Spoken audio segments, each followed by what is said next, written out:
कर्नाटका की सियासत में आमतौर पर एक अहम सवाल उठता आ रहा है कि यहां पर बीजेपी की बी टीम कौन है।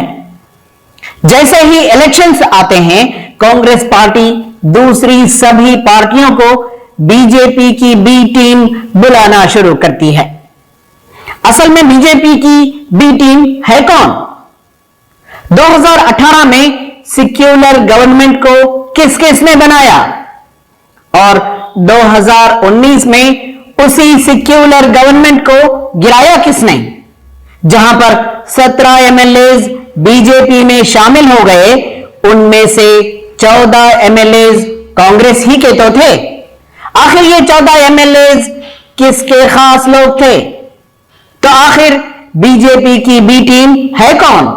यादगीर में कांग्रेस के मिनिस्टर ए.बी. मलका रेड्डी पार्टी छोड़कर बीजेपी में शामिल हो जाते हैं और अब उनकी बेटी कांग्रेस पार्टी के सीट की उम्मीदवार है। मतलब बाप बीजेपी में और बेटी कांग्रेस में। आखिर बीजेपी की बी टीम है कौन? बेंगलुरु के के.आर. पुरम में बैरती बसवराज कांग्रेस से कामयाब होकर बीजेपी में शामिल होकर मिनिस्टर बन जाते हैं, जबकि उनके भाई बैरती सुरेश हेब्बाल के कांग्रेस के एमएलए हैं। मतलब एक भाई बीजेपी में तो दूसरा कांग्रेस में। आखिर बीजेपी की बी टीम है कौन? वोट हमारा हक है, हक को सोच समझ कर देना। अगर सोच समझ कर दे दिया तो परेशानी हो जाती है, लेकिन हम सोच समझ कर देने के बाद भी आज का माहौल ऐसा है, मिसाल के तौर पर एक लीडर को दिए, वो लीडर जो है इलेक्शन के बाद जीत के बाद दूसरे पार्टी में चले जाता हो, टिक जाता हो, हमारा वोट जाया होगा। इसे वोट करे तो कोई फायदा नहीं है।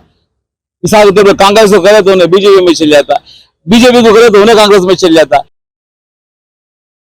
अगर आपने चैनल को सब्सक्राइब नहीं किया है तो जरूर सब्सक्राइब करें, बेल आइकन भी प्रेस करें ताकि खबरें आप तक बर वक्त पहुंच सकें। मजीद अपडेट्स के लिए आप व्हाट्सएप ग्रुप भी ज्वाइन कर सकते हैं, लिंक डिस्क्रिप्शन में मौजूद है।